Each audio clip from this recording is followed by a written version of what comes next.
And after I swear, like for example, F word or S word, just the frustration level. For example, until Japanese, my frustration level 20% reduced. Right. If I say F word, just 80% reduced.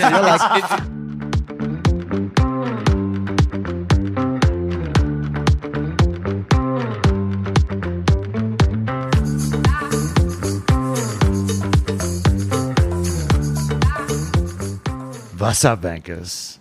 Vankas, we got him. Yuki Tsunoda. Fucking Tsunoda. Yuki fucking Tsunoda, dude. This it might be the last podcast. This is it, guys. It's been an amazing run. We've had an amazing time. We're never topping. I think we're putting down our mics because this was the peak. This was amazing. I mean, everyone's on the Yuki train now. We were there day dot. Yep. And we've loved him since the second we saw him, and it was an honor to have him on the pod. Huge thank you to Cash App.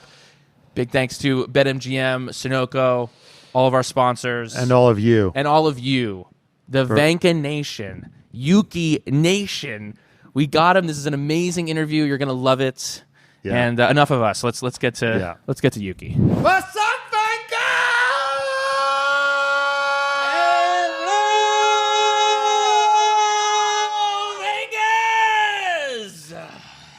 This is the best day of my life. I love the energy. This is the best day of our lives. We started this podcast 3 years ago.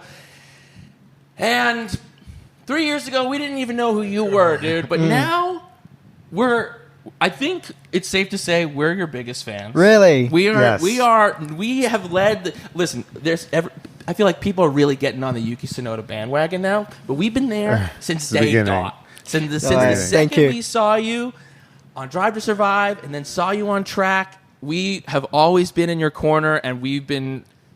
The second you said you hated working out, I was like, "This is my guy." Yeah, this is the guy. This is my hero. We were like, "This is the most relatable king we've ever seen." We're thrilled to have you on the podcast. Thank you very much. I mean, I love the energies. Yeah. Sounds like you guys had like already 50 cans of Red Bull before of this podcast. Thanks for saying that. Looking forward to this podcast. Thank you. Well, we've been looking forward to our whole lives. Yeah, this is a peak for us. Huge thank you to Visa Cash App RB for setting this whole thing up. We have a gift for you today. Ooh. We have a gift for you Love today. Gifts. We have a photo album. We have a photo album of some of your most iconic and greatest moments here. Yeah. This is a cool book. Yeah. Yeah, so we're going to take a trip down memory lane. Take a trip down memory lane. Okay. So I mean, I like the picture in front. Yeah. What were you eating there? What is that? I was in Greece actually. Where was it? I forgot what was the name of this. It's something burrito. Okay. I guess. Little burrito. You just came from breakfast. Yep. What'd you have? I had acai. Okay. Banana and strawberry in it. It's amazing. Also burrito actually. Nice. Eggs, potato, cheese inside. So typical, I don't know, I guess American breakfast, isn't it? Yeah. A burrito and everything. Yeah. That's a big breakfast. Yeah. That's a big breakfast. Actually, I'm still recovering from the brisket I ate 2 days ago. Okay. 2 days ago. Yeah. Did you get the meat sweats? Oh, yeah. I mean, I had a brunch and straight away. Once I woke up, straight into the brisket restaurants. Yes. Yeah, and had massive brisket. Yeah. And after that, I didn't feel hungry at all since then. So Right. I'm having a salad, something like that. Yeah, you can eat peas and carrots after Exactly. eating 2 pounds. Yeah, sometimes for breakfast I can't decide whether I want to do smoothie or breakfast, so I just do both. You just do both. Yeah, Right. actually, I have smoothies as well. Yeah. There we go. Yeah. There you go. Okay. All right, let's take a trip down memory lane. Why don't we open up this first page here?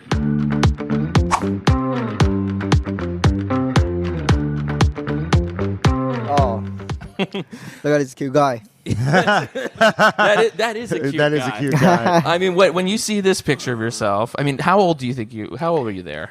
I think I was 5. No, I think it just about started racing. I remember these blue suits actually. There was not funny, good moments, but like when a racing driver, when you take a shit, right? Yeah. When you take a shit, you take a top part, and you kind of roll down and put your suits around your knees. Yes. And I couldn't do it properly. I didn't do it perfectly well. Okay. And I shit. Okay, I had a good one. And when I stood up from the toilet and when I tried to wear it, I can smell it from behind. What's going on? Like something going on. And when I see the mirror, there's a shit on it. Shit on here and a little bit. And actually, I didn't roll it out. And actually, the shit just probably was kissing through the edge of the suit. Oh. Yeah, and that was not a good moment. Oh my God. Wait, so was this before the race? Always before the race or after the race? Not this suit. Actually, there's not slightly even older. So wait, hold on. I need to know. Did you shit on your suit before the race or after? Fortunately, it was practice. No. I think before race. Now, did you drive the race with the shitty suit? I think so. Wow. How did you do?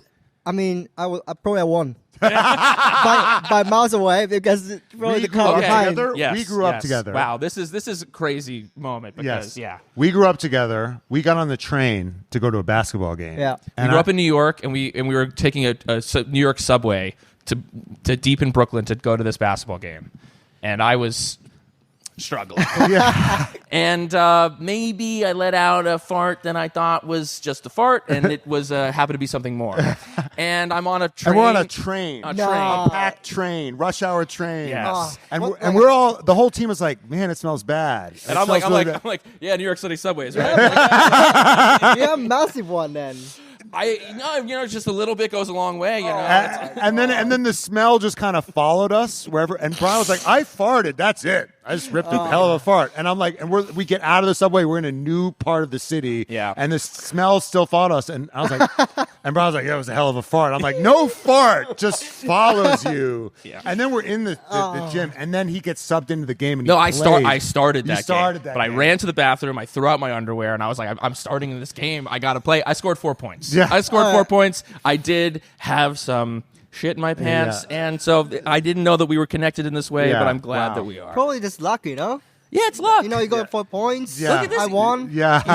You see the positive side of everything, and that's something that we love about you. So that's a killer instinct right there. That's a killer instinct. You don't let anything get in your way. So how did you get into karting?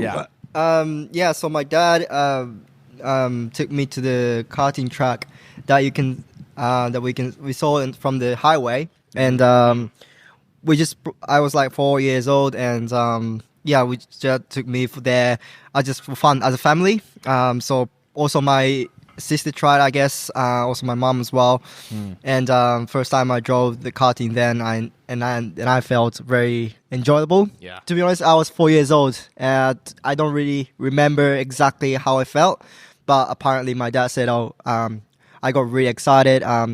Like I said to my dad, I want to do this, so I started karting then. From then. How seriously? Like, I think it's an interesting thing in a driver's life. Of when does it go from this is a thing that I enjoy to I'm pursuing this? Like this is going to be my life. Yeah. Do you remember? What did it start that young? I think when you see this picture, are you just doing it for the love of it? Or are you thinking like, I want to be sitting with the red flags one day? You know? Yeah. I think I was not really focusing on like future. Probably at this age I didn't know what Formula One still. So I was trying to enjoy the moments rather than like thinking about future. So just work it out together with the dad, and getting better and better. Also we try a couple of races first and see how it goes, and went well initially from beginning onwards. So also that allows me to build the confidence straight away. And obviously winning races obviously feels more fun, right? I think those kind of repeat. So that just basically is enjoying that moment. We heard your dad was like a big mentor to you, and he's kind of competitive. Is that? He's very competitive. I mean, he started to be a bit more strict, I would say, from 7, years old, I would say. Okay. Like, we're really into it. Started getting really into it. So after race, if I have a bad race, obviously, he started to, get really mad at me, and some point actually, one point, I've done like karting for 12 years, probably 4 years old, 16 years old. Some point I didn't really like the karting or even racing. Yeah. But also, fortunately, the result was there. So, and also, I kind of chose what this karting is the way I want to, right. I would say, do maybe long years. Yeah. So I was doing it, but some point I was not really enjoying the karting or motorsports. Yeah. How do you like re-find that love, your passion for it? I would say after I moved to single seater from karting. Yeah. Like from single seater onwards, my dad and I was completely separate, and I was more working towards myself, and working with more professional drivers. It's actually once you've been a single seater, also at the same time I was being the Honda young driver test. Try to be within the program. Which means you have to be competitive out of 20 drivers, and probably you get chosen by 1 or 2 drivers per year. So I was really focused on the result, obviously, and tried to be in the 1-2 drivers. And I was trying to improve myself then. And also, I like it just single seater itself, the formula car, how the car moves and how the suspension moves compared to karting. I felt more confidence in karting. So yeah, I think since then I started also like build how enjoyable the motorsport is. Nice. All right, we can go to the next picture here.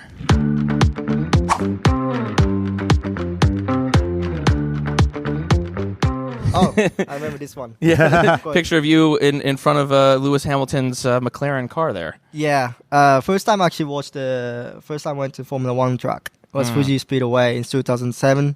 It's crazy how I'm driving with him still. Is that so? Do you still pinch yourself, or you're kind of like, oh, there's Lewis, my coworker?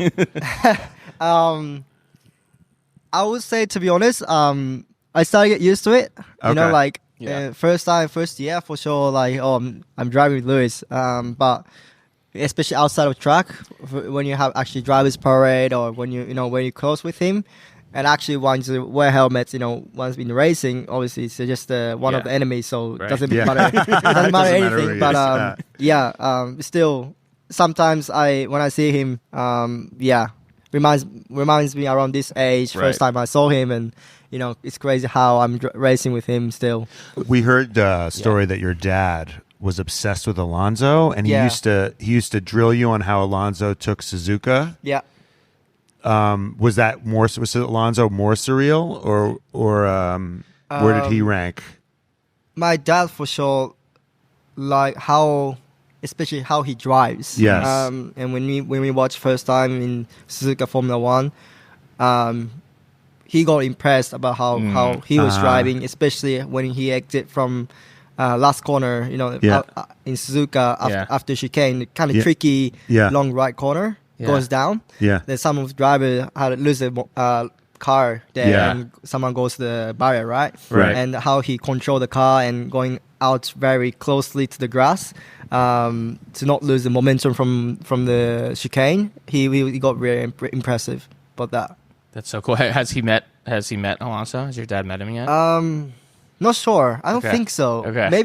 Maybe he's doing his things probably when he comes to the. You don't know what he does on a race I don't know what he's doing. Sure. Did you have a hero? Yeah. Did you when you were idol? a kid?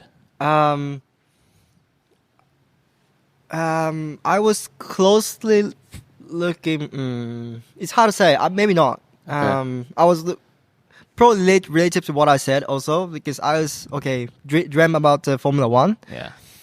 But also the world was too far away.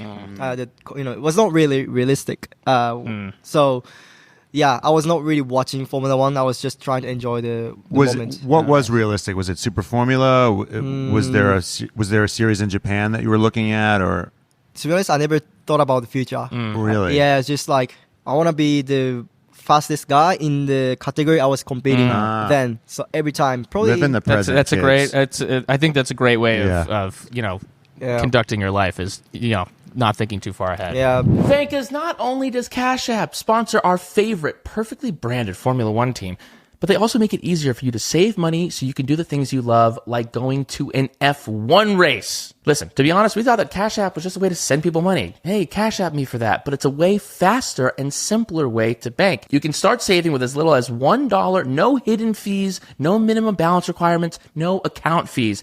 And we all know that overdraft fees make no sense. Why are you charging someone if they don't have any money? Plus, when you deposit $300 or more in paychecks, you can get up to $50 in free overdraft coverage. It pays to get paid on Cash App, so go download the app today. What are you doing? Now back to the show.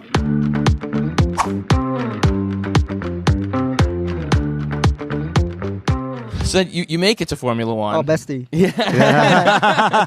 Looks at picture of Pierre, says bestie. Yeah. And then you get this, you're here with Pierre, and you guys had this relationship that is pretty rare in Formula One, that people just loved to watch and loved you guys. What was that going into Formula One, having Pierre as your teammate? Like, what was that first couple years like? What do you take away from it now, being however many years you are in now? Yeah, I think it's definitely something special, especially having like this good friendship in the paddock especially after being teammates. Yeah. Like teammates can be the person who can be very close and fun to chat with, but at the same time in track is one of the biggest rivals, right? So right, yeah. It's rare definitely, and appreciate how also he be nice to me as well, even afterwards. So yeah, I learned first year when I was with him, he helped a lot of things when I was a rookie especially, and also when I was struggling quite a lot in the first half of the season. Probably, to be honest, because it was quite far away, for him it was like, my team, my team is struggling. He don't have to think much about the teammates beating him. So right. Probably easier to handle it. Right. And, probably I was not able to fight in his level. Yeah. So also for him easy to give advice what to do a little bit, or even have a fun chat. But actually, a point was very important for me because inside racing was quite tough, but outside, there's a person who can have fun chat, and kind of distract from the racing. I would say. Right. But if you were right on it, it might have been different. Well, if you guys were teammates now, it might be a little bit different. Yeah. If I'm teammates with him, I think he won't able to chat with me like first year. Yeah. But, it's still nice. Yeah. What's your guys' relationship now? When was the last? Have you done karaoke anytime recently? Any plans for the future? What's been the vibe since you guys have split teams? First, I'll say almost I will move to Milan. Which also he's leaving as well, I guess. So I'm sure we'll see around. We had a couple of chats as well, and he's very excited that I'm moving there, and he's offered me like a welcome party as well in Milan. Nice. So nice. that'll be amazing. Also, like this year or even last year, beginning of the season in Dubai, multiple times we met coincidentally, completely coincidence that we met in Dubai and have a training camp together, and we had a lot of activities. So I think we're gonna do those sort of stuff, keeping this friendship. Nice. We've heard Liam's talked about being friends with you. You're friends with Pierre. We've also heard that you one of the big reasons you went to Honda is because of your friend Toshiki. We heard that. I don't know if that's sorry. true. It's actually opposite. So there's Kazuto, a guy called Kazuto, which I was spending with him probably since 5 years old, 6 years old. Yeah. And he went to Toyota, but my dad was kind of opposite, and he was thinking more like future. And if you want to be Formula 1 driver or those kind of direction you want to go. Yeah. At that point, Honda was doing Formula 1, and my dad loves Honda car. Like he have S2000, those cars, and he recommended me to go to Honda. Okay. And nice. So I didn't know I didn't know that the Toyota was not really doing Formula 1. Honda's in Formula 1. I didn't know that. So right. maybe it's, I was dreaming obviously Formula 1. So let's try Formula 1, I went to Formula One, Honda's direction. And it was a great decision. Yeah, but you do manage to have all these friends in that you compete against. How do you do that? We hate every other podcaster. So how do you manage to do that? I don't know. I think every drivers in Formula One is similar. Just always in the racing, you're just like probably we're killing each other, right? Right. But it's just outside is just completely different, and probably most of drivers once they wear the helmets, it's just completely different person. I see. Right. And I don't remember much about what I was. I mean, I remember most of it, but it's just completely. Once I take off the helmet, it's just completely different mindset or feeling. So, just probably separate person. What, did you ever listen to your own radios and you're like, who is that guy? Yeah. That's why I don't want to hear much about my radios much. First 2 years.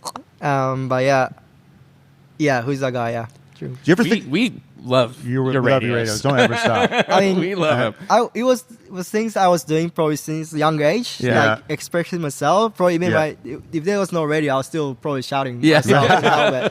We heard an interview where you were saying, it feels better to get it out. You can't hold it in. Better to just let it out. Is it? You don't like keeping things in? It was the kind of approach I was doing until 3 years ago. Yeah. But actually, recently I kind of changed approach a little bit to focus more towards like useful stuff, useful feedback to the engineers, rather than, I mean, pressing a radio button and shouting to the engineers. For them, it's unnecessary. So. Right. You can shout without pressing the button. I have a thought. Yeah. Why don't you just press the radio and then just scream every terrible thing in Japanese? Then you get it out, and nobody can understand what you're saying. Well, the English crowd won't understand. Yeah. I've heard that Japanese curse words are not good. No, not at all. So it's amazing. Yeah. For me, I felt, there's words that you can express your feeling right now with just one word. Yeah. How useful it is. Aren't they all so short? Aren't they all like poop based? All the bad words. Yeah, it's a kind of poop based. Yeah. Or just either like, I'll kill you, whatever. You know, it's like kind of bad words, but it's not really bad word for me. Yeah. After I heard that's such an amazing word from English. So. Yeah, we had a Japanese fan explain this. It's like he's got to curse in English. There's just no good Japanese curse words. No, not at all. So when you learned all these English curse words, was it like did it feel like a weight was lifted or like the heavens opened? Yeah. I mean, I just. Probably, in the karting or, until I learned English, I probably was saying something in Japanese in the helmet, but... Right. What would you say in Japanese? Like kuso, for example. Kuso is like relative to that kind of shit. Okay. Like a poop, for example. It just means poop? Poop. Okay. Yeah. Kuso? But it doesn't feel much like... Right. Poop. It's just what I'm talking, doesn't hit the same. Yeah, exactly. And after I swear, like for example, F word or S word, just the frustration level. For example, until Japanese, my frustration level 20% reduced. Right. If I say F word, just 80% reduced. Amount of. It's the quickest way around the corner. Exactly. So you're dumping weight. Yeah, 100%. Yeah, exactly. It's adding points of downforce. Yeah.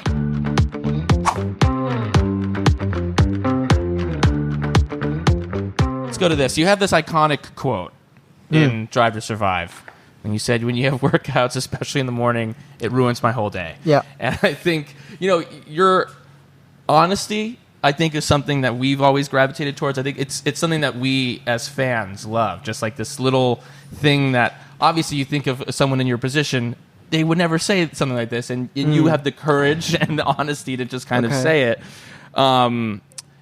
I think it's something that everyone has loved about you. In terms of like your relationship with working out, where are you at with it now? Have you learned to enjoy it? Is it still something that you find to be a pain doing? Where are you at with it now these days? So this point, I was really hating training. Yeah. But now, to be completely honest, I wouldn't feel like this much worse than compared to this point, but still I don't like to train. But at the same time, kind of different mindset.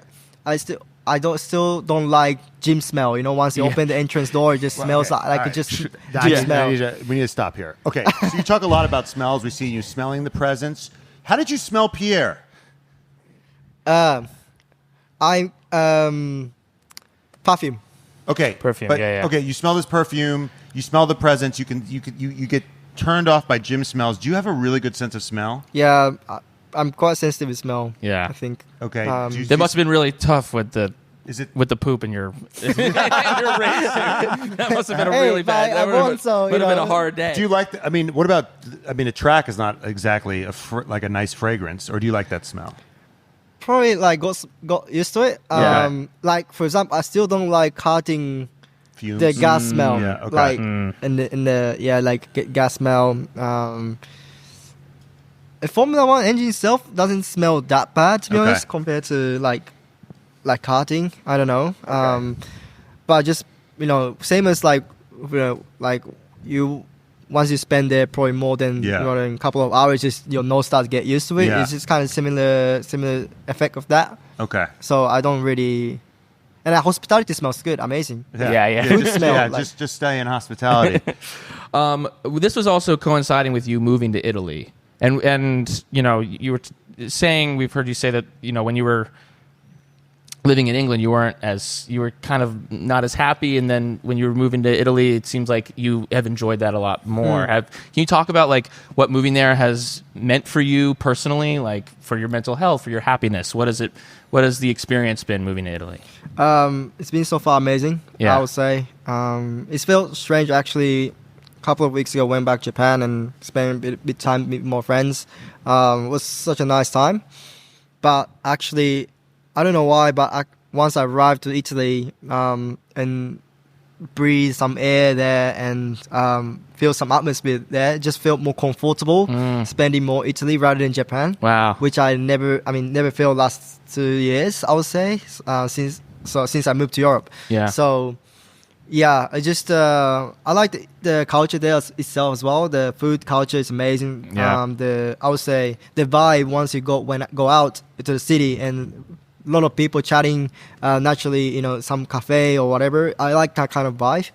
And I just feel comfortable. Do you identify more with Italians than you do with Japanese? You're such a passionate person. Italians are so passionate. In that sense, maybe, yeah. This is finally found some people can express themselves very, aggressively and everything. Yeah. So. There's some pretty good Italian swear words. If you go to the next, you can go to the next picture. Yeah.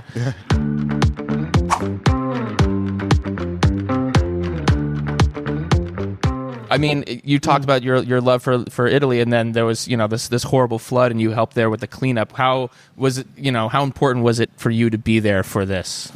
Yeah, just it was definitely terrifying nights. I still remember clearly. The rain just never stops, and some point the helicopter starts fly around on top of my house, and just couldn't see because it was night. So even when I tried to see around outside window, just couldn't see anything. And just tried to see what's going on in updates in social media. And after I woke up, or actually in the morning, it's just completely different view. And a lot of people already going out and trying to remove this. But so I'm living there already 2 years. Until then, two and a half. Just felt like a part of the city, part of city, and just obviously as part of city, growing up there, I just wanted to help and them to recover as soon as possible. Yeah. So I feel just pretty normal thing. Is what anyone would do. So humble, such a humble king. We can go to the next. We can go to the next picture here.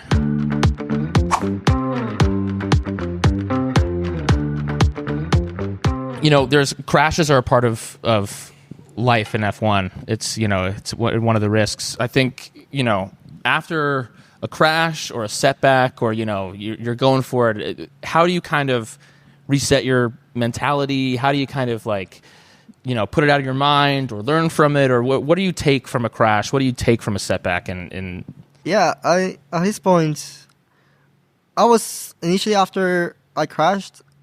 I kind of straight away got it didn't able to finish that lap because that lap was pretty good until then. Yeah. Right. And like I knew if I finished like this kind of rhythm, probably I would done finishing more than top 7. Yeah. So yeah, I just felt You're frustrated. Yeah, I was so frustrated. I couldn't finish right, and obviously I saw a lot of debris going around my car.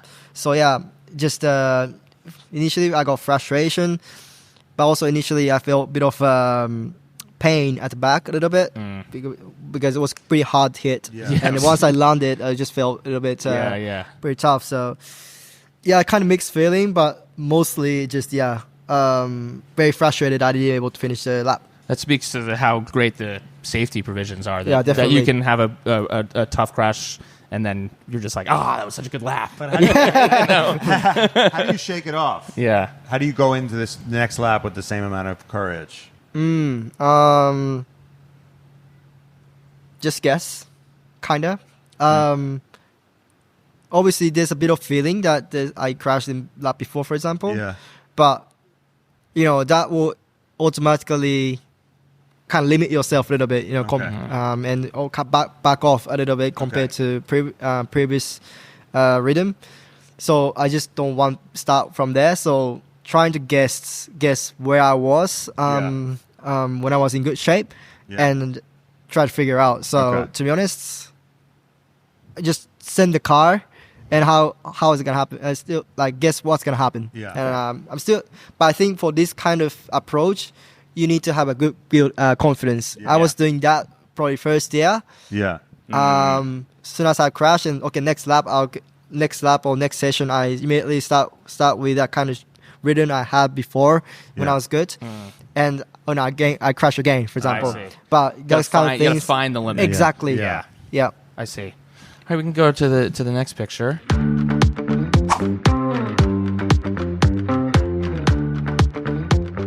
This is you're getting points in your home Grand Prix. Yep. What did it mean for you to have this performance in a track that you've driven for so much of your life?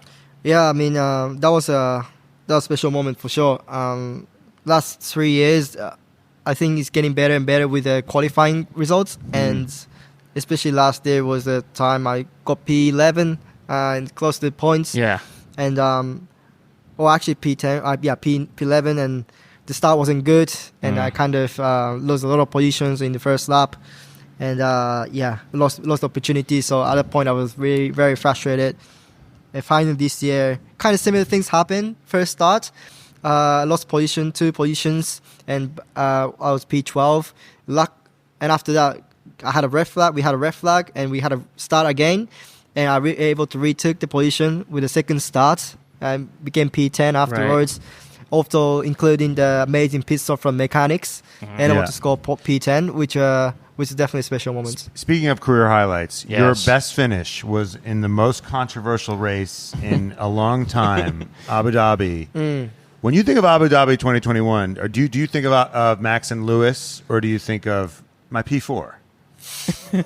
I mean, you can't compare to the moment. To be fair, I have to say Max and Lewis moments. Yeah. Okay. Because it was such a good for Formula One. Because until final lap, the championship never decided. Epic. Apart from if I able to probably got P3, it'll be quite close to that. But still, other moments is special. But when everybody was talking about that moment, were you like, nobody's gonna give me? I got P4. I got P4. Yeah, true. Were you feeling a little left out? I was more towards thinking there's also another frustration there. Yeah. Right. So, could have been P3. After turn 7, if you can rewatch my onboard, after turn 7, exit of turn 7, when you shift up from 3rd to 4th, I kind of mistake and double shift and went 3rd to 5th immediately and lose the momentum to overtake in the back straight to Carlos. Because I was quite close and I had fresher tire and Carlos had a older tire, so there was a chance to at least go side by side into turn turn 9 into colors. So that was the real disaster. Yeah, I know. that was. So when you think of real tragedies, that was the tragedy of Abu Dhabi. So I was like, at that night, I couldn't really sleep much because at that moment third to fifth. Yeah, I know. Because after probably also I got super adrenaline because after I overtook to Valtteri, it was such a far away. I just launched it and able to success the overtake, and I felt really good then. Yeah. But yeah, just were you laying there being like, I know just how Lewis feels right now. Maybe exactly like that. Yeah. Amazing. Let's go to the next picture. Venkers, as you know, we have teamed up with BetMGM this season, and we are using BetMGM lines to make all of our picks. And if you haven't signed up for BetMGM yet, use bonus code DADDY, and you will get up to $1,500 first bet offer on your first wager with BetMGM. Here is how it works. You download the BetMGM app, and you sign up using the bonus code DADDY, because we're fun. Deposit at least $10 and place your first wager on any game. You'll receive up to $1,500 in bonus bets if your bet loses. Just make sure to use the bonus code DADDY when you sign up. Don't forget, if you haven't signed up for BetMGM yet, use bonus code DADDY and get your first $1,500 first bet offer today. See BetMGM.com for terms. 21 and over. U.S. promotional offers not available in New York, Nevada, Ontario, or Puerto Rico. Gambling problem? Call 1-800-GAMBLER. Available in the U.S. Call 877-8-HOPE-NY or text HOPE-NY for New York. Call 1-800-NEXT-STEP for Arizona. 1-800-327-5050 for Massachusetts. 1-800-BETS-OFF for Indiana. 1-800-981-0023 for Puerto Rico. First bet offer for new customers only. Subject to eligibility requirements. Rewards are non-withdrawable bonus bets that expire in 7 days. In partnership with Kansas Crossing Casino and Hotel. Don't forget, if you haven't signed up for BetMGM yet, use bonus code DADDY and get your $1,500 first bet offer today.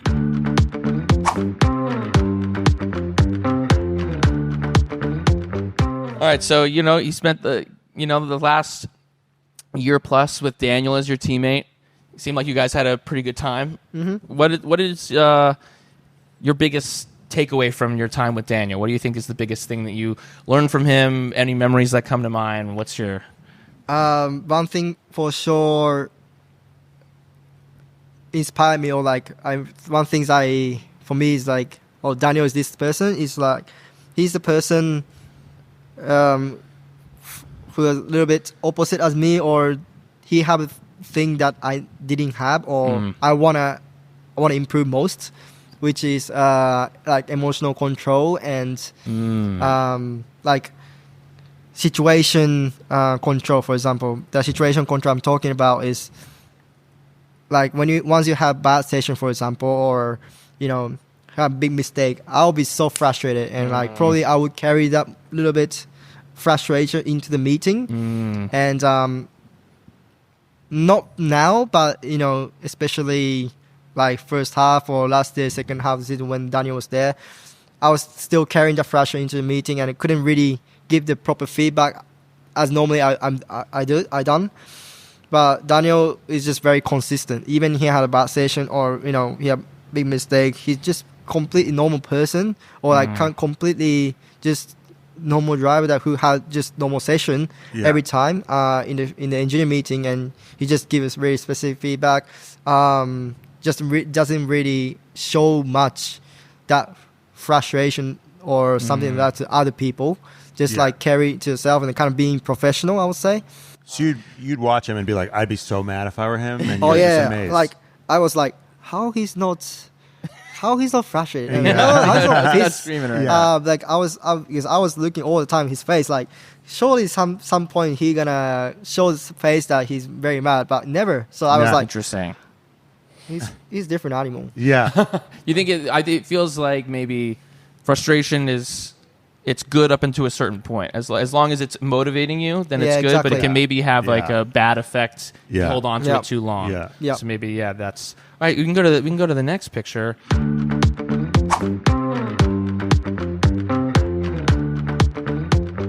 You got Liam in the seat now. You guys have known each other for a long time. Yeah. I mean, this is a picture. Right, yeah, you can't see it here, but you're pulling the chair from under his seat. You guys seem to have had a lot of fun. We interviewed him earlier this year. He talked about a time when you guys went boating. You were on a boat together. Yeah, in New Zealand. Yeah, you're trying to throw each other off the boat. Yep. He said you were better. He said you were you guys who competed, who could throw each other the farthest, and he said you won. Yeah, I won. Yeah. The surprising he said the first time that I won. He normally said most of things that we compete, I won. You know, he's the guy. He said, I never lose to you, whatever. So I'm surprised that he said I won. He also said that you guys raced some rental cars and that you may or may not have damaged one. A little bit. Just a little bit. Just a little bit. Just a bit. Yeah. You know, what are you know, you've got the rest of the year with him. What are you looking forward to? What's, have you guys had discussions around, you know, these next 6 races? What are you looking forward to? Having him on the team? Yeah, so far I met last night with him, but normally we don't speak much about our races or future races because we know that, you know, we don't have that much concern. Yeah. Or maybe we're feeling, but just it's just natural, right? In the like this world, it just gives a bit of a twitchy moments that between the teammates, obviously. Yeah. But there's always friendship there since we had from like 18, 19 years old, and we had a lot of good moments. Also at the same time, we had a lot of sketchy moments. Yeah. We normally in the track, we know each other that we don't exist really well. Yeah. So we have a lot of moments that we contact each other. Yeah. And we blame each other. Right. But just like it's always never beyond when you have a sketchy moment. Do you talk to him about it, or you just move on? Move on, and we kind of changed like funny story. Okay. Oh, okay. So like, remember when I threw you on that boat? Or do you settle it on the ping pong table? Because we heard you play. We heard that you're pretty serious ping pong player. Recently I'm playing with the trainer. Ping pong. But yeah, we've done a lot of activities. And we try to always compete. Who's gonna be better? Who's better at ping pong right now? Probably me, because he doesn't do much. So exactly. We heard Daniel's pretty good. Daniel's good. Yeah. He's actually good at like spinning towards top spin. He's so good at it. He plays a bit like tennis. Yeah. In the ping pong. Yeah. So I have to adjust every time the top speed because it's easy to go out. So So he's a bad match athlete, ping pong athlete. Yeah, it's a bad matchup. Yeah. All right, we can go to the next picture. Vancas, we are taking a break from this episode to talk to you about our newest sponsor, Chomps. Chomps is the perfect snack. It's my favorite snack to bring with me on race day. With 10 to 12 grams of protein per stick, it's a good source of protein and high quality protein at that. You gotta make sure that what you're putting in your body, it's high quality, and with Chomps, it is. Also, 0 grams of sugar and 100% grass-fed and finished beef. That's what you're getting with Chomps. And on top of all that, it tastes good. Here's what I like to do. I like to bring a handful of Chomps, throw them in my backpack, go to the race so I can be nice and fueled. Don't get distracted by the booths and the funnel cake and all the stuff that's bad for you. You need a good, healthy snack because it's hot at these races. You want to make sure that you're fueled up and ready to go so that you can watch Lando Norris blow another start. That's listen, but Chomps helps me get through those races. It helps me get through those races with their delicious, delicious sticks. And if you want to learn more, you can go to chomps.com/redflags. The link will be in the description. It's once again, chomps.com/redflags. Learn more and get your chomps today. Now back to the show.